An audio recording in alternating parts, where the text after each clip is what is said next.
So the new augment for Frost just landed, and here we go making a video on whether it's a good augment or it's a waste of a mod slot.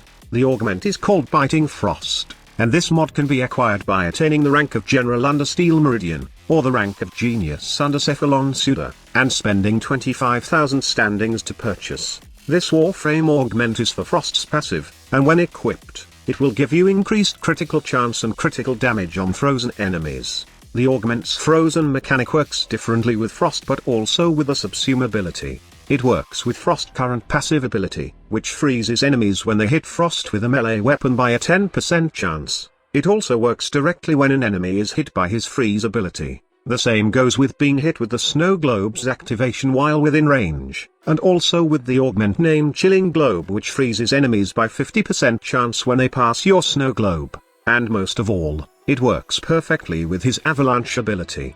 I have no problem with the augment as it does what it's supposed to do, and in my opinion, this makes Frost viable for Steel Path plays.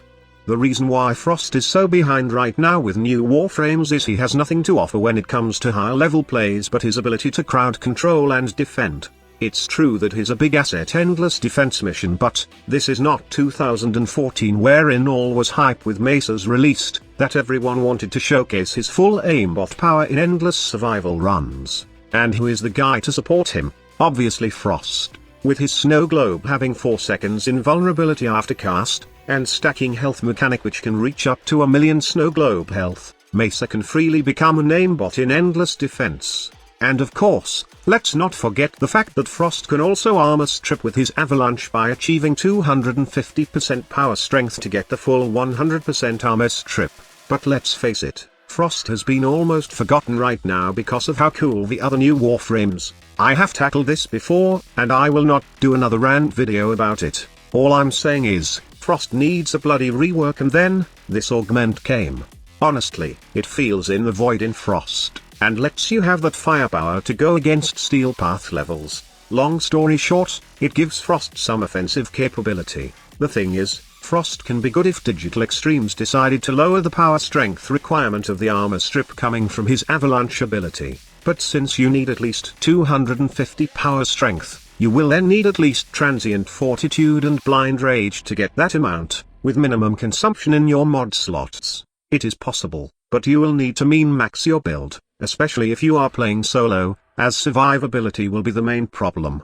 You may stay in your Snow Globe for safety, but I bet most of you don't want to be a sitting duck and wants to move around with Frost. This is why you will definitely use his Icy Avalanche augment to gain Frost armor, and mind you, this ability does depend on how many enemies you can affect with Frost's ultimate ability. This is why you will also need to balance his range. There is so much balancing, in my opinion, into the Frost build, that often I just topped out with Icy Avalanche and sacrifice the full armor strip. Then, depend on the Helminth system, like Pillage, to lower the defenses of enemies. Biting Frost is a good mod for Frost since it does not just give you red crit, but it actually boosts your critical damage multiplier by 200% also.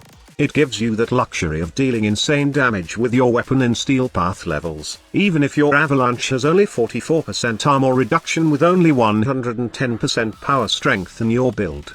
Let's be honest here, the augment does pair well with his ultimate ability since this is the most surefire way of freezing enemies. His other abilities can freeze enemies, but only by chance, while his other abilities can also do that, but not as powerful as Avalanche, which can affect a wide area. Now, Frost doesn't become super powerful with the Biting Frost augment. It's enough to give him power to deal against high-level enemies. If you are hitting enemies with your weapon, then killing them after 3 to 4 hits with your weapon in the past, now, you can kill them with only 1 or 2 hits, depending on the build you are using, and the weapon you equipped. Before we even got this augment, I suggested that somehow, Digital Extremes could tweak the mod a bit or else, do a better Frost rework. The thing is, Biting Frost mechanic is one of the main reason why I don't consider it as a great augment. Remember that the augment gives you increased critical chance, and critical damage when you freeze an enemy, and not all enemies can be frozen by the Warframe, including the Steel Path acolytes. I think that Digital Extremes is afraid to make the mechanic instead of freezing. It will proc when you proc cold into the enemies, as it will affect almost all enemies in the game. If this is the case, then I don't get why they would be afraid if they are already adding busted stuff with other Warframes. Remember DE, we are talking about Frost here, a Warframe that has become so unpopular because other Warframes can do the things he can, but do it better. Also, I did suggest a better rework instead of this Band-Aid mod, since it's a bit annoying to think that instead of the passive that Frost has now, DE can slap the critical chance and critical damage bonus into Frost passive instead of creating an augment for it.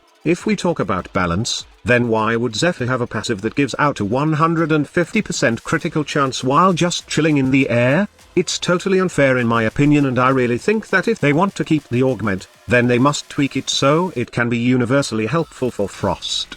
Just think of this also DE, the freeze mechanic is only applicable with Frost ability, and as well as Thermal Sunder, which is in the Helminth system. But before you can even freeze the target with Thermal Sunder, you need to cast it 2 times. If you are not using it with Fast Boy Ghosts with a max red line, the frozen mechanic must go, and instead, it should be replaced with cold procs. Like I have said, I am not against the augment. I just want a bit of tweak so it can be more useful for Frost. Right now, I'm rocking an Icy Avalanche, Biting Frost combo in my Frost, and it does the job well in Steel Path levels. But then again, don't expect that you can deal with Acolytes much faster while rocking the Biting Frost augment. I would also love to hear your opinion regarding this argument. Let me know in the comments section below what are your thoughts about this topic. So this is the end of the video. Thank you so much for watching. Squad Leader signing off.